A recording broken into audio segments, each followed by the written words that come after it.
My name's Chris Stoltz, and I'd like to welcome you all to this next in our series of seminars. Today's seminar is What is AI and what is its use in engineering? And it should be a very interesting discussion given the interest that's being shown in AI at the moment. I will introduce our two guests to you shortly, but first of all, just a couple of housekeeping things. Save your questions, and if you do have questions, put them into the chat and we'll go through them at the end. Also, if you click on your view screen, you might like to highlight or choose the presenter button so that you get a better picture of the presenter and the screen that'll be being shared without all of the other people coming up on your screen. And I think that's about all in terms of housekeeping. So what I'd like to do now is to introduce our two guests, and they will give their presentation. It'll take 30 or 40 minutes, and then we'll have time for questions. So Dhayalan is the founder and CEO of Proventus Group, with over 22 years of global experience in quality engineering, supply chain, and process excellence. He has led executive roles across multinational startups and growth stage companies, known for crafting practical, results-driven solutions. Dhayalan holds an honours bachelor's in electronics engineering from Multimedia University, Malacca, and is a member of Engineers Australia. And our other presenter is Jaime. He is also a co-founder of CTO of Proventus Group, with 25 years of international experience in systems engineering, software development, and cybersecurity. Known for his practical leadership and ability to simplify complex topics, he drives successful program execution. Jaime holds an electronics engineering degree, a Master of Science in Instrumentation and Control, and a Master's in Cybersecurity from the University of Adelaide. Ladies and gentlemen, please welcome Jaime and Dhayalan, and I'll leave it up to them as to who's presenting first. Over to you, gentlemen.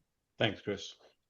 Thank you so much. So I guess let me start by presenting my screen so we can start our presentation. Just let me know when you can see it, and then I can start talking about it. Yep, you're there. Yep. Okay. Okay, so first of all, thank you. Sorry, say that again. Oh, yeah. Thank you to Engineers Australia for organizing this. We are really excited about having this conversation with you guys. As I guess that, we did a lot of effort on putting this presentation together in terms of getting the factually, and we are going to share it with you. But don't take it as an academic paper. So if you want to use the material here, you're free to do it. However, make sure that you also do your due diligence to fact check everything that we're presenting here. You want to use it further, right? Okay, so I'm gonna start. It's going to have a lot of information. We'll try to go through it, but our intent is for you to keep it, and yes, you can read it further, and you have questions after this, just please go ahead with them. So AI, right? What is AI? Well, first of all, it's not a new concept. I know there's a lot of really buzz and hype about AI nowadays, but really it's been 70 years in the making, right? From the 50s, there were already concepts and ideas about AI. Alan Turing was the first one that created the Turing test, thinking, well, can actually machines think? And I remember that it was like, if you can actually have a terminal and you don't know if your other side is a machine or a human, if you cannot identify it, then that machine can be somehow considered intelligent, right? That was his take on the matter, right? From the 50s to the 80s, we started to get some early programs and foundations. A good way to create algorithms and to learn to program is obviously to work on games. So people were starting to do chess, checkers games, and could show basic learning and strategy. And they were starting to develop some logic-based AI, expert system, and the first neural networks. From the 19s to the 2010s, there was a lot of quiet progress. And as we mentioned, I was in the engineering in the 90s. And I remember we were already talking about neural networks, fuzzy logic, and all of these AI concepts, so definitely it's been for a while. And then in the 2020s, this is the visible boom that we are actually seeing, right? Because now the tools that have been done by OpenAI, like ChatGPT and the other major companies, are taking AI to the main, the main side of everybody, but is, as I say, 70 years in the development of what we're actually seeing today. Now, let's go for some of the early AI milestones. In the 15s, we already had some learning machines like the SNARK, an early neural network machine that learned to navigate a maze. We also had some talking computers in the 16s, programs like ELISA begin mimicking conversation and responding to tests. I remember that my first computer was actually an Atari one, and you actually work with it on BASIC, and I actually got a book with programs, and there was some kind of a ELISA emulation. And I was really happy that I could have some kind of conversation with my computer, even though it was kind of limited, but it is the beginning of what we are seeing right now. Then for the 60s and 70s, there was some robots and problem solving. Shaky from 66 to 72 became the first mobile robot that could actually perceive its environment and plan a sequence of actions and then carry them out. Now, for the time, this was a really interesting topic, but now all of us have our Roombas and all of these robots that can actually do their sweeping and the mopping of your house, and they actually have this intelligence that allows them to plan their routes and identify objects and just go ahead with what they're programmed to do, right? So this was the beginning of the big idea, which is AI, which was to do getting machines to do cognitive tasks. Now, we started in the 90s to the 2000s, then data was started to be being the big drive into AI, right? Because there was a big boom into data. So new machine learning algorithms were created to support decision trees, boostings, and to take up as business that start mining growing data sets.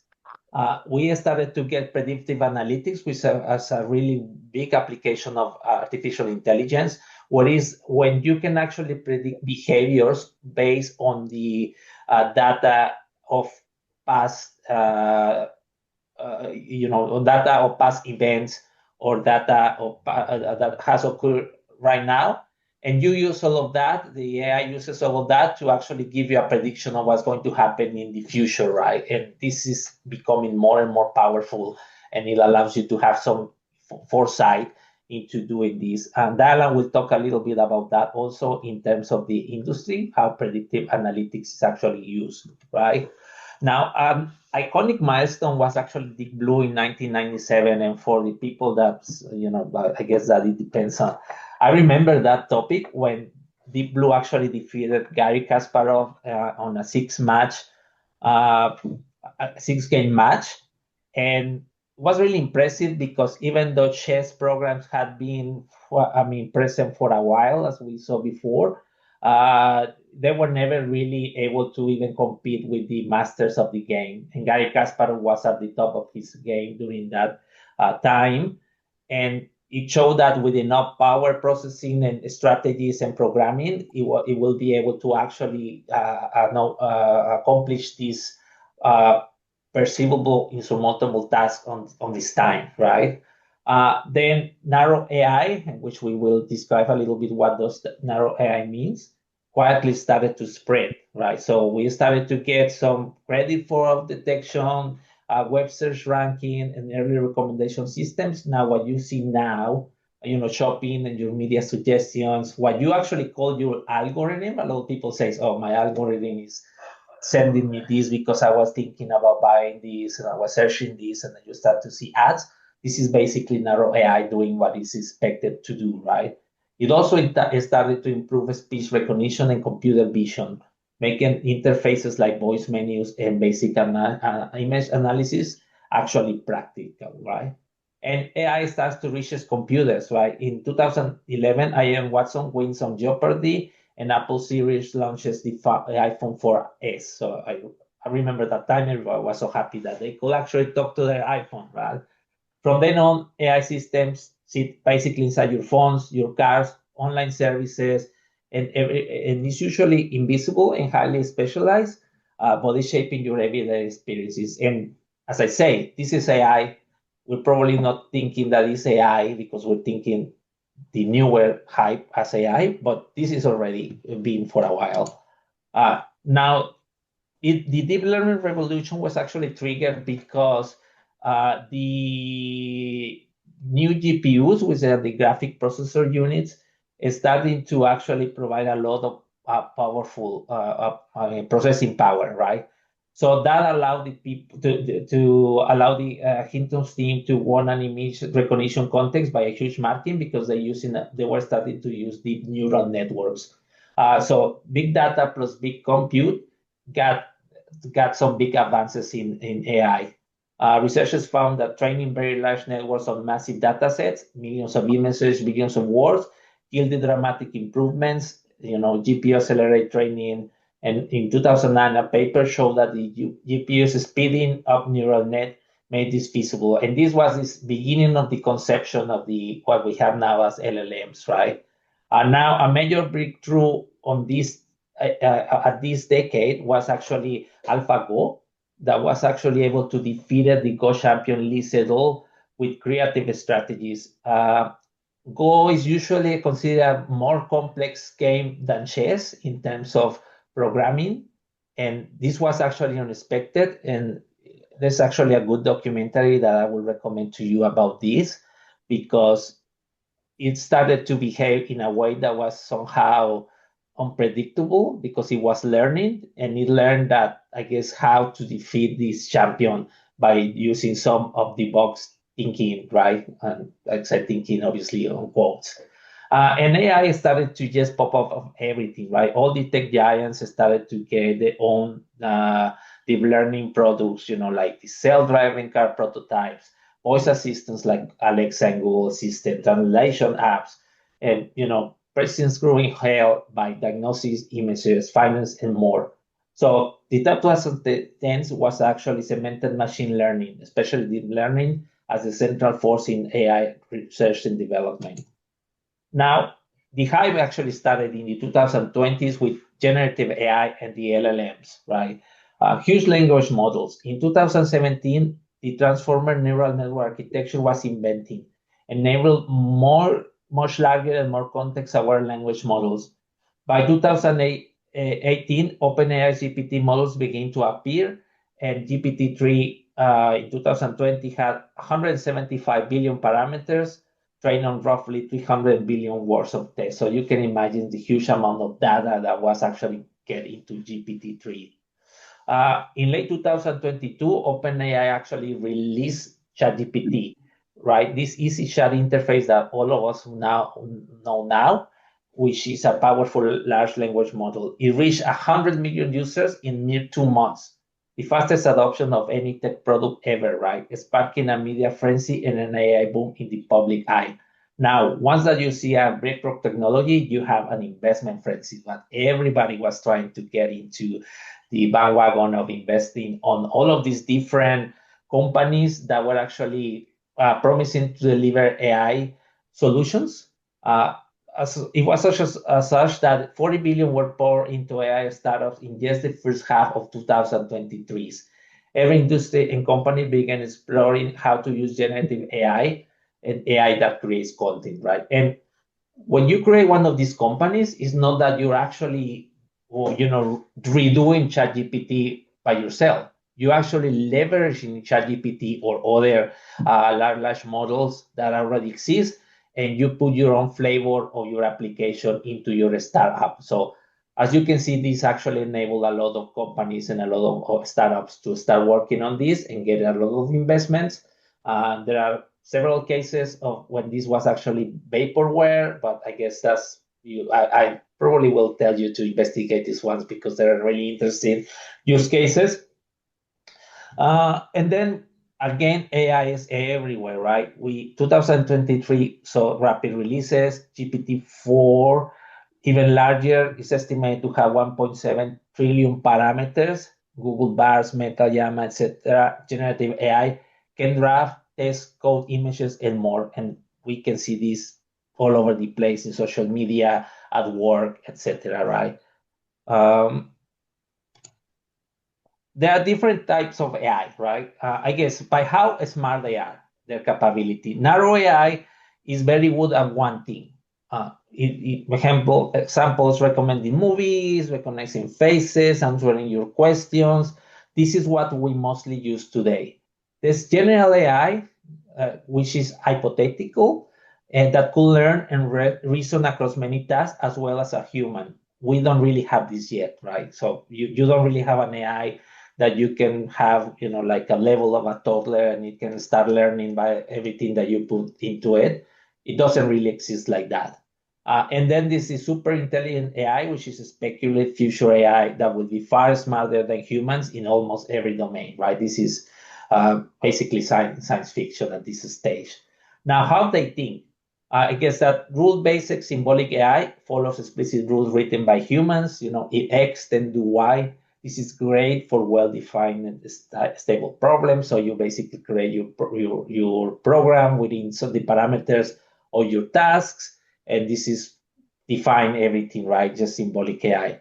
Machine learning actually learns patterns from examples instead of being hand programmed. So you have your algorithm, and then you show it data, and it starts to figure the rules by itself. And deep learning, which is a subtype of machine learning, but it's just using large neural networks, it's especially strong at images, speech, and language recognition, right? How they learn, which is the training style of AI. Supervised learning learns from label examples, how this is like, well, you tell it, well, oh, okay, these emails as this example are spam, and then it starts to just send them to the spam folder, or these are not spam. And you create like, if the email is in a whitelist, or if the email is this or that, and then this is the kind of intelligence that is created within some of the, I guess, the email applications, right? Unsupervised learning, it actually finds a structure in data without labels. Grouping customers by a similar behavior is an example. Reinforcement learning is actually, it learns by trial and error, getting rewards or penalties, like training a digital dog with treats. What is the key takeaway from this slide? Most business tools right now are narrow AI. They often use deep learning and supervised learning behind the scenes, even if the interface feels general to us, right? What is actually an LLM? Well, it's a massive next token predictor, right? And this is really interesting because it's a huge neural network that predicts the next token, right? A piece of work, given all the previous tests. So what that means is that it has a lot of information in there on their database, and you ask a question, what it does is actually it predicts the response, right? It doesn't really think like a human. It's actually calculating which continuation is most likely. So you're asking it, hey, which movie won this award of this year? So it will go through all this database and it will predict the answer, which could be right? Most likely if the data is available. But it's not really thinking. It's not like, oh, I'm remembering, or I just think this or something. So if the data is there, it will show it on, but it's just a predictor of information, right? The earlier GPT models, as I mentioned, GPT-3 had 175 billion parameters, which were trained on 300 billion tokens from filtered web pages, books, Wikipedia, and more. So you just can imagine how much information is there. So like this huge library, right? And the newer models, GPT-4 and beyond, are larger and trained on even more diverse data, but we don't really know their exact size because the training set are not publicly disclosed at this moment. What it can do? Well, since it has seen many language patterns, it can answer questions, it can write tests, it can code, it can summarize documents, it can translate, and more all by choosing text that fits the context of your prompt. What it can do yet, it doesn't have access to the physical world or human experiences, so it's not like it just, learning from that. It can sound really confident while being wrong because it's optimizing for plausible text. It's not guaranteed true, right? Now, what are the limitations and myth versus reality of LLMs, right? It's not really conscious or sentient. It doesn't have feelings, goals, or self-awareness. It's just pattern matching over text. So there have been claims of sentient AI that have been rejected by experts and the companies involved. So there's not really evidence of this. It just looks smart, but can misunderstand. The model doesn't really know things like a human. It infers likely answers from its patterns, right? It can sound very confident while being completely wrong off topic. It has creativity, and I'll say that with quotes, with some boundaries, right? It's good at remixing ideas, so you can put ideas into it, and it will help you to brainstorm and concepts if there is enough data to support that. But it doesn't have magical access to new facts or guaranteed breakthrough ideas. So it's not like you're brainstorming with your friend about the next big idea that will make you millionaires, and then somebody comes out with this eureka moment and like big light bulb. That doesn't happen with AI. It just will give you, it will help you, but it will not come with an idea for you, right? Hallucinations are actually real. It can invent fake references, laws, people, or data that simply don't exist. You can see this several times that happens, right? What did it come for? You should never leave it to make critical decisions without the human review.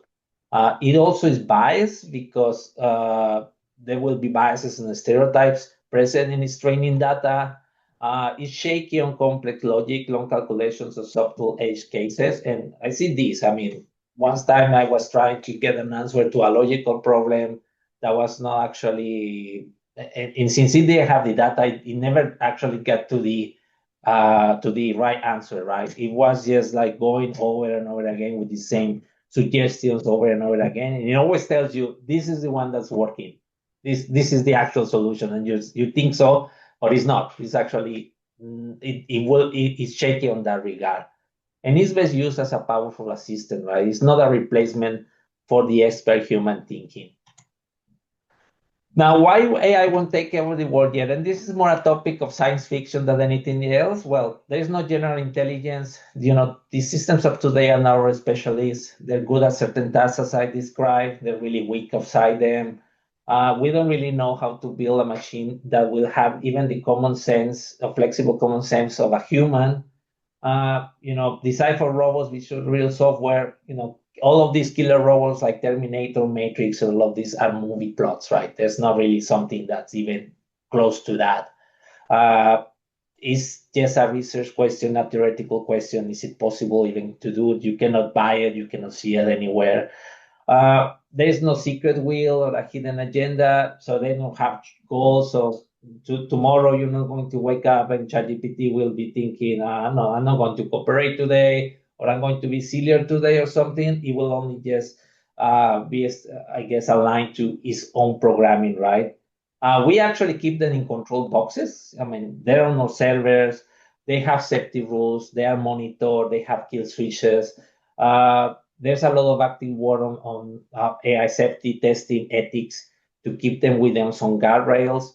The real risks are human and systemic, right? I mean, potentially, some of these guardrails could be software-based, and a hacker could actually hack an AI and remove these guardrails, and then the AI will do malicious things. Like I don't know, you have even tried to ask AI how to do a crime or something, and they always tell you, well, no, it's not like I'm not allowed to comment on that because obviously that's a guardrail in the program, right?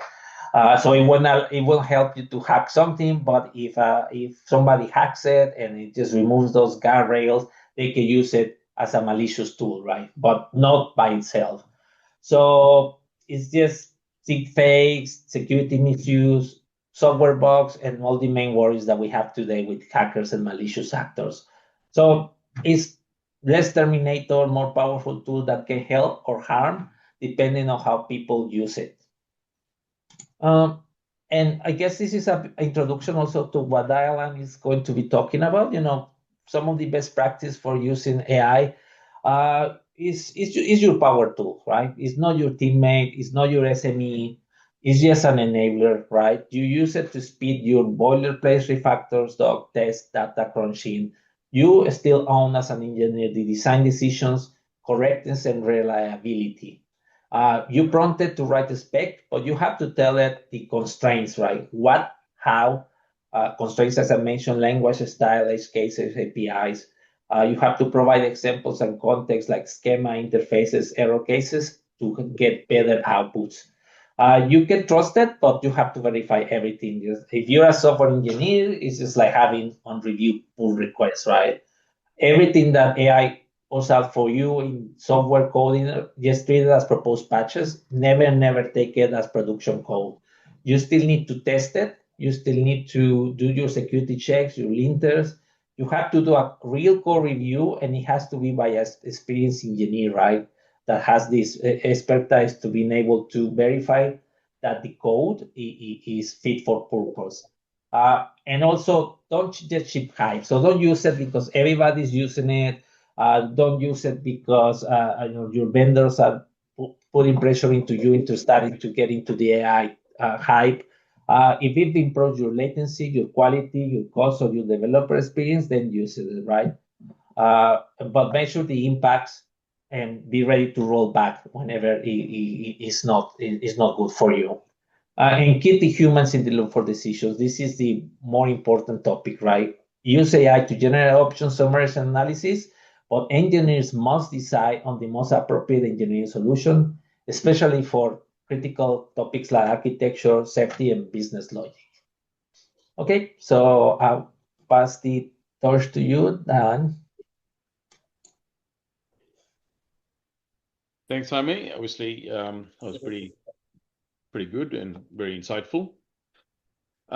So we sort of dive into what AI means in engineering, and what the impacts and what sort of uses are there within the engineering space. AI obviously is in and amongst us, and hence this interest, the interest in this topic. AI will be with us for into the future, which is very clear. So it is about how we embrace it, how we use it, but more importantly, like what Jaime mentioned just before, is for us to understand what it really is and not take it on face value. AI is part of the daily activities of many companies. The latest 2025 survey says there were about 88% of companies that are using AI as part of their day-to-day to execute in the day-to-day tasks. And that could be any sort of any function, right? So, but at least 88% of businesses today are using AI as part of their daily execution. AI will not replace engineers, and you've just heard a few reasons as to why. It's only predicting what makes most sense based on the prompt that you put in there.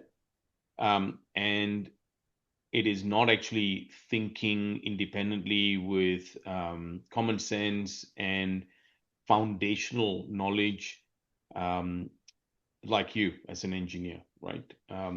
So it is not doing that.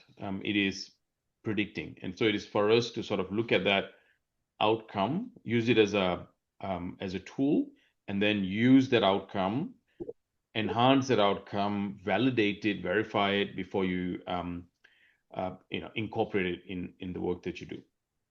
Engineers are always going to be essential.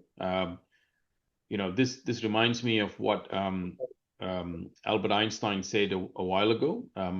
Education is what remains when everything that has been learned has been forgotten. So that is the deeper meaning behind education, right? An engineer is exactly that, right? We design, we innovate with integrity. We are a member of society, and we are contributing to the future of humankind. So in order to do that, we need to apply all of our principles and our values in deciding and executing our day-to-day tasks. And AI can't do that, absolutely cannot do that. Some of the areas where AI is used, you see the list there. So we've got design optimization, simulation and analysis, predictive maintenance, also, failure detection, predictive algorithms that will, use patterns to understand, the relationship between various data points to predict potential failures. And then, of course, the last one was using things like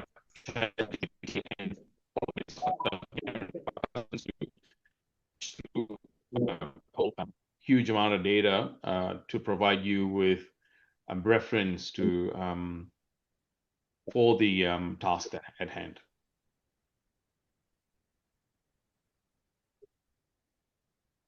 So within design and simulation, I mean, those that are in design, especially in the hardware space and electronics, you will understand that you've seen these tools from before.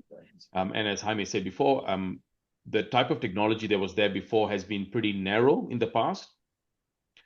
Today, with the AI engines that have been brought out, they enable, back in the day, you need to be a large corporation to be able to perform this type of narrow AI, right? And to offer software that will give you, enable you within various things. For example, designing, simulation, load testing, stress testing, all of those things. There's a lot of investment that goes into making those narrow technologies. But today, those engines are available. And as Jaime mentioned before, there is a huge amount of hype behind these technologies. That means there's a whole lot of resources behind it. And there's, in line with that, the growth of those, the GPUs has given great compute capability as well. So now all of a sudden, you don't need to be a great corporation in order to create a tool that is going to do these things. You can be a very small business, but you've got the horsepower and the strength of these very large language models and other generative type AI engines that you can utilize, you can customize, and you can create tools, and you can also use it for your what you call self-use. But you can, this is just, the point is, it is enabling many to get to a level of what you call sophistication that was in the past not very accessible. So, AI is very useful in generating designs because it's very rule-based. It understands material, it understands physics, it understands some of the engineering principles behind design, and so it can actually create some great, generate some great designs. It can optimize designs for your use case in terms of load, in terms of stresses and strains, etc. And you've already seen this in CAD simulations, for example. It can simulate the use case within the environment that is designed for, in order for you to be able to prevent having to make tools before you actually end up spending any money. You can actually understand the impact of the particular design within the environment. You can also, those sorts of things are also available in injection molding, for example. You have mold flow, and you can actually simulate the flow of the material within the tool even before you cut any tool, right? You can also use AI to tune parameters. And again, think of it this way. If you are tuning and optimizing within your environment, you are limited to the information you've got. Using AI and all these large language models, you all of a sudden have access to the experience and the data that has been accrued globally. And it is at your fingertips. It helps you optimize your design, which is, in the past, which has been never accessible. So this is a great enabler and a great tool in order to for you to execute on your task without having to travel all over the world, go to every business that had used their tool and get their data. So I think it is very powerful for that reason.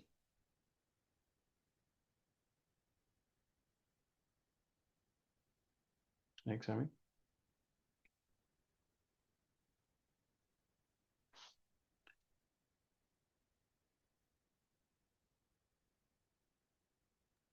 Oh, I think it's stuck on that screen. We just see AI in manufacturing and maintenance. Yeah, that's the next one. Oh, yeah, cool. All right. Right. So I think I've touched on some of these things before. So some of the what do you call functions that AI perform include predictive maintenance. So you can look at patterns across your various points of input. You can have sensors, and you can have what do you call data coming in from how your machines are running. You can actually look at all of this data, find relationships between them that it is not humanly possible. And it can do it across multiple machines. Like we have a software partner called Quality Line, and in production, it is able to tell based on various tests that happen on the line and incidents and drift in the line. It can actually say, if this continues, there is a high chance of a failed lot at the end because this such and such. Or certain components are at the control limits or the parameter limits. It can pick that up. It will then correlate that based on past data and actually be able to prevent your line from going down by utilizing the relationships between these various data points that you might have in manufacturing, for example. Quality control, we've seen AI, we've seen these tools in the past. AI is now just like the other what do you call areas of use. It is enhancing the capability of what it sees through the camera, right? So in the past, the training data only comes from your environment. Now it knows a lot more. It is basing its decision on a much quicker, a higher compute engine, and so your outcome from a quality control perspective will be obviously far more accuracy, far more speed, and you are now getting in line with standards globally because your database is a lot larger and it's connected to learnings from other parts of the world.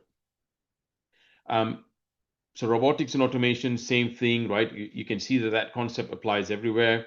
Process optimization, again, as we discussed before, if you're tuning a machine, tuning a process, the algorithm is able to do that a lot quicker. In the past, if you're, for example, if you're tuning any sort of mechanical process, be it injection molding or any what do you call metals processing, stamping, or so you have to actually go through that process of setting up. You have to go through the process of learning by multiple designs of experiment, obviously basing off the knowledge you've got.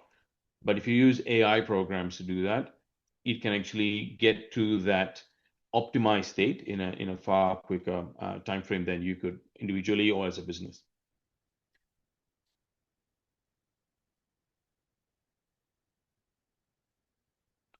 Right.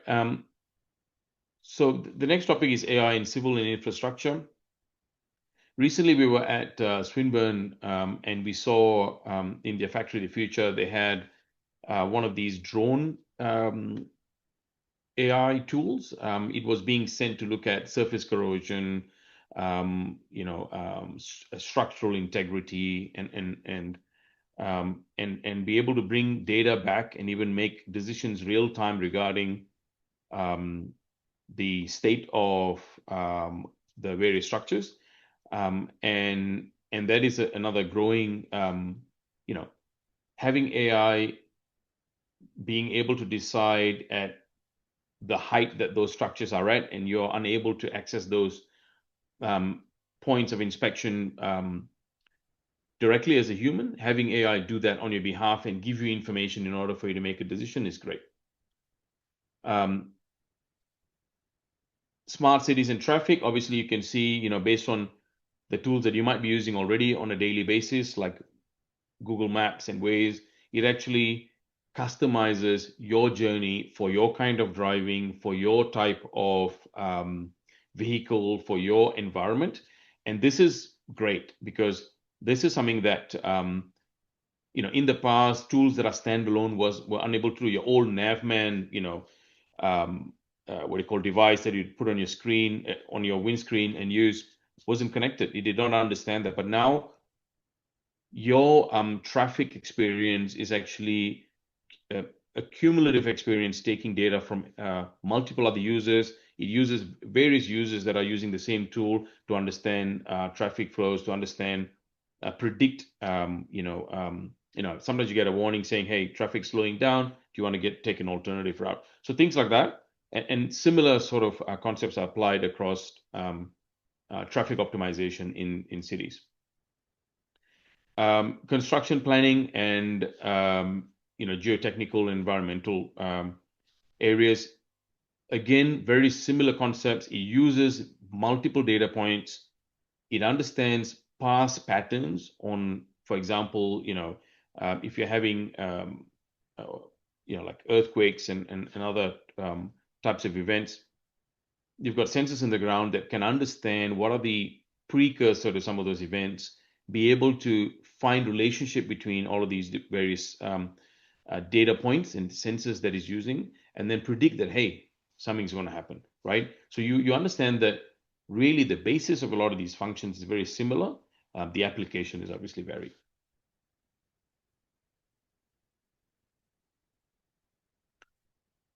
This is, I think, the biggest part of AI today, that it is an assist tool. It allows you to digest data, which is typically not humanly possible. It was also not possible in the days of just the internet search. You still have to go through lots and lots of data to understand if you see a trend, or what the best way, or what's the popular way, or what are ways that have not resulted in success. You can't see this as a human going through data. So this is where AI really shines in its capability to digest large forms of data and give it to you in a couple of sentences, right? So assisting you in scouring the internet, crunching huge amounts of data, and not on your PC, because your PC couldn't deal with that much processing. Again, on shared compute capability internationally as well, and actually giving you a couple of sentences, which is the summary of what you're looking for. So this is the today, like ChatGPT and other similar tools out there. This is where they really shine, right? It is able to crunch huge amounts of data and assist you in your search for knowledge and information. And then you, as the engineer, would have to go through that information pretty thoroughly. As Jaime alluded to before, AI does hallucinate, and you kind of understand why it does that now. It does that sometimes because that is just the natural next sentence that comes out of its prediction, right? So it's not because it is trying to lie, but because you now understand the nature of how it does its thinking, you would probably be able to understand why you might not be able to trust it 100%. So it is great for all of the things you see on the screen, but please bear in mind that you'll have to ensure that you're reviewing the output before you utilize it in any form or fashion. So I think to an extent we've been coming to this point through this seminar so far, is will AI replace engineers, right? So the answer, hopefully you've come to this conclusion as well, is that not really. Humans are currently irreplaceable from a creative point of view, but also from being able to judge, make decisions based on values, based on principles, and based on sound engineering, not hearsay, right? So we would still, be referring to engineers to make the key decisions to, the output will actually be you still. You will still be creating those designs. You will still be making those decisions. You will still be, reviewing. The AI will just be a tool. AI is not sentient, so it can't think. And obviously, a really important thing to sort of just ponder on is the reason that it can't, it is unable to fulfill those functions is, if you think about it, if you prompted AI to say, well, invent me something new, it actually can't.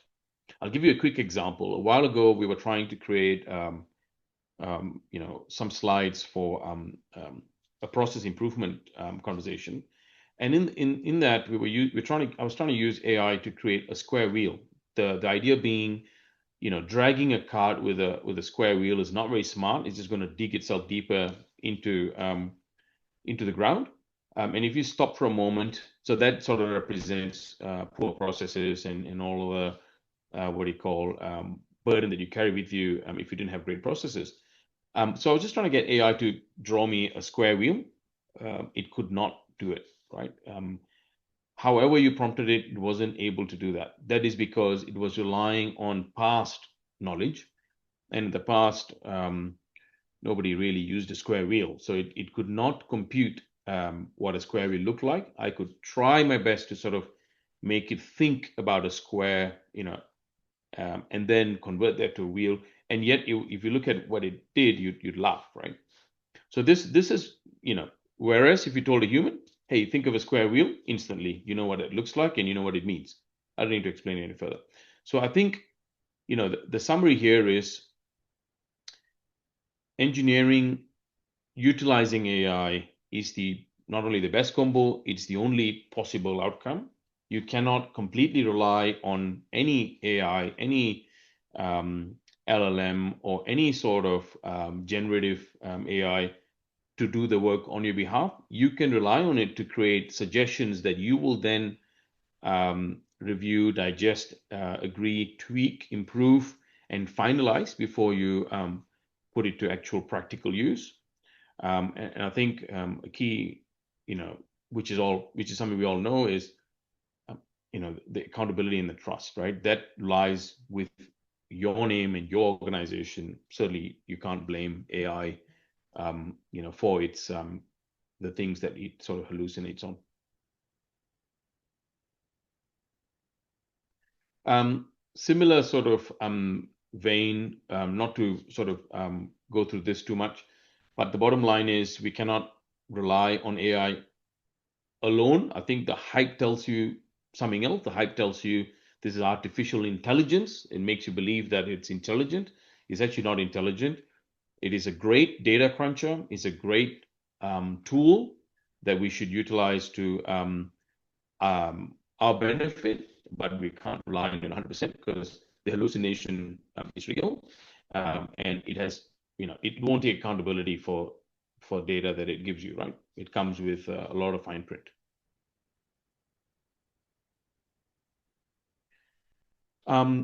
What's really important is, I guess, understanding AI, but also embracing it. There are multiple new roles that are generated as a result of AI. For example, AI would take over some mundane tasks, right? It's not going to take over your role, but it's going to take over some mundane tasks. You are then unlocked to perform more creative work, perform more high-value work, and you can replace your day-to-day chores with some sort of an AI tool that can run that with no problems because it's simple and it's repetitive and it can actually do it with no problems. So you will find that as an engineer, as an apprentice, being at the front desk of an office, for example, you don't need to be doing, oh, yep, here's your health and safety checklist, please tick the box. All of that stuff the AI can do.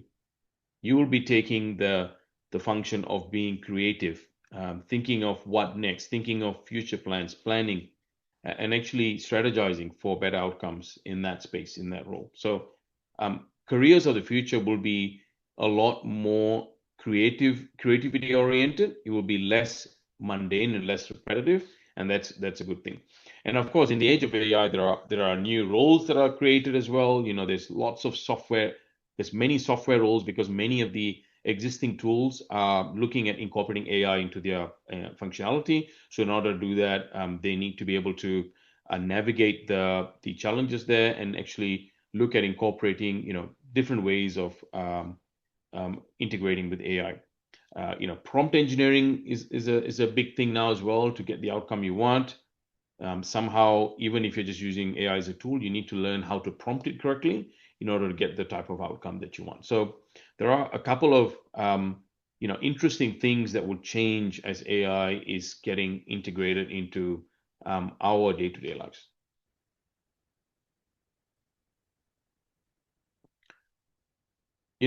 As sort of I started, AI is here to stay. Can you think of going back to paper and pen before computers were around?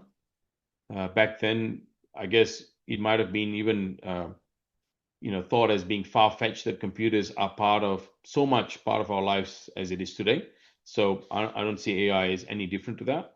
It will be as much a part of your life in the future as computers are today, if you compare it to the past. So it's here to stay.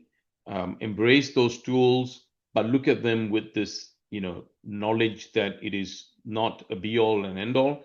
It might have a lot of answers, but you got to validate whether those answers are right, if they make sense. Your engineering fundamentals always come into to rescue the day, because often you'd find that what you know as common sense and basic knowledge some of the outputs from AI.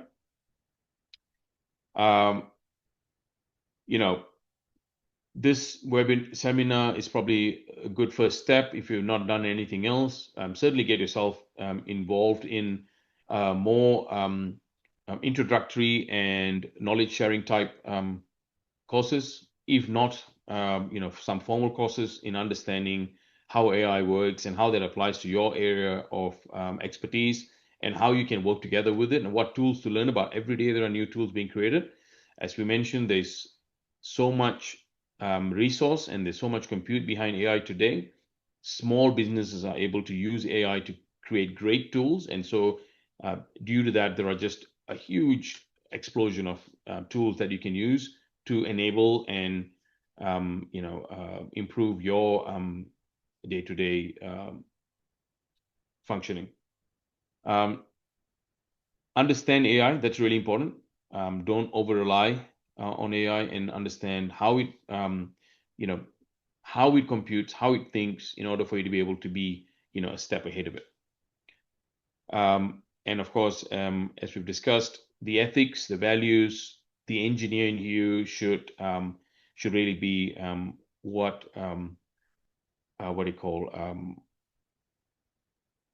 represents you, not the AI output. Right. Is my video frozen, Jaime?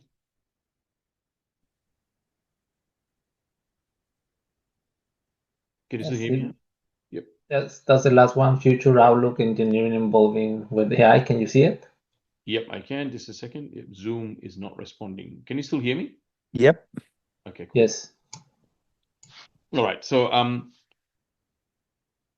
right, I think as we discussed, there is nothing to fear with AI. AI is here to stay. It will be the norm, as we can't think of a life without computers and our mobile phones and that. AI will just be a part of our lives in the future as well. Let's look at educating ourselves and getting ahead of the curve, understanding what tools work in our environment, and utilizing the tool for what it is, and not the hype that it sort of that comes with it today. So that's the end, I think, of my slides. Thanks, everyone. Thanks for your time. Okay. Thanks very much, gents. We've just got time for a couple of questions.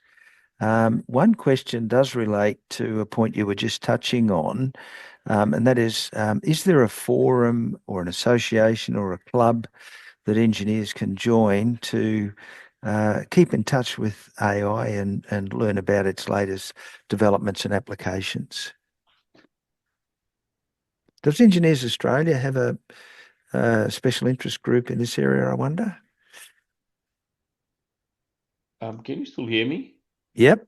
Yep, my Zoom Yeah. sort of, I don't know if you can still see my video, but Zoom sort of crashed. Yep. Murphy's Law. I told you it would happen. Yeah. Hey, Jaime, you might like to unshare your screen. Oh yeah.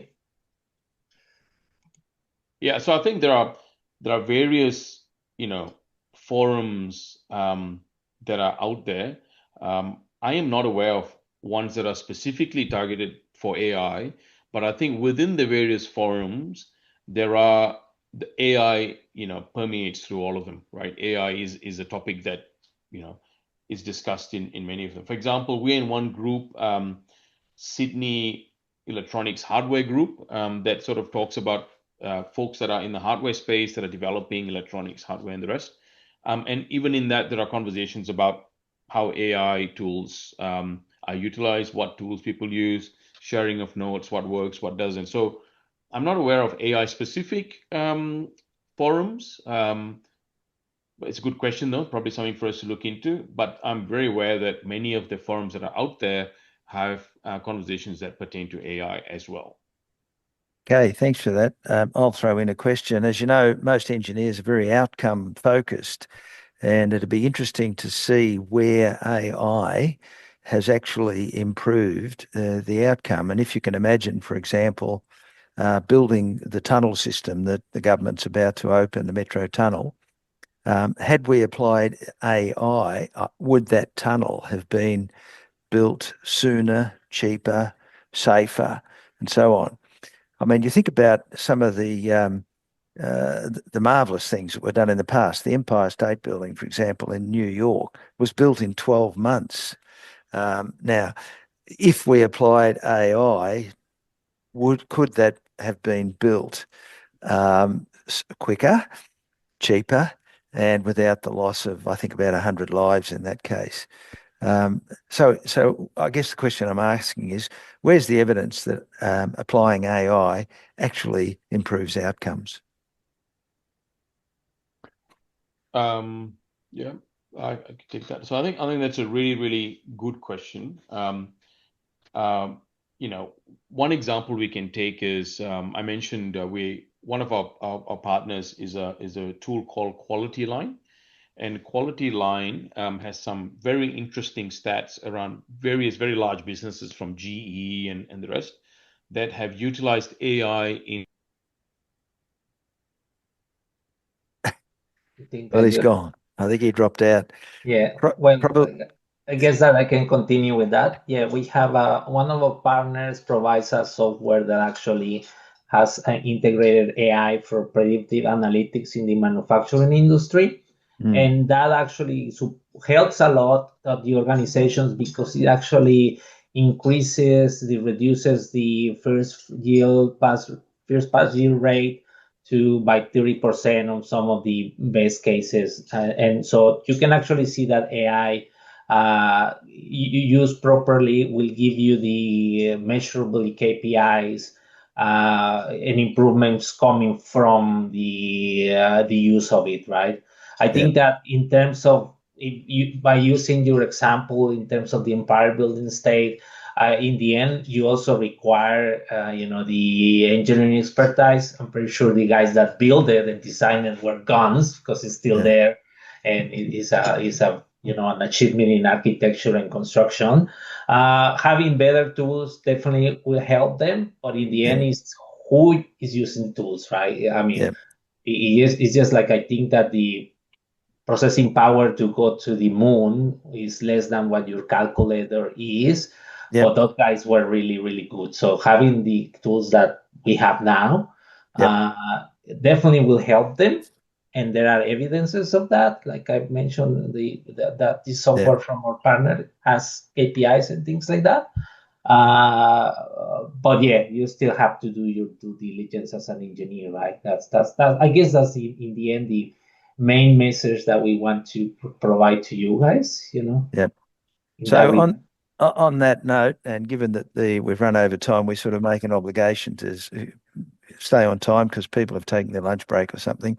So Jaime, thank you very much for the detailed presentation and the breadth of material that you covered today. It was very well presented and very insightful. And please convey our thanks to Dhayalan as well. I'm sorry he's dropped out.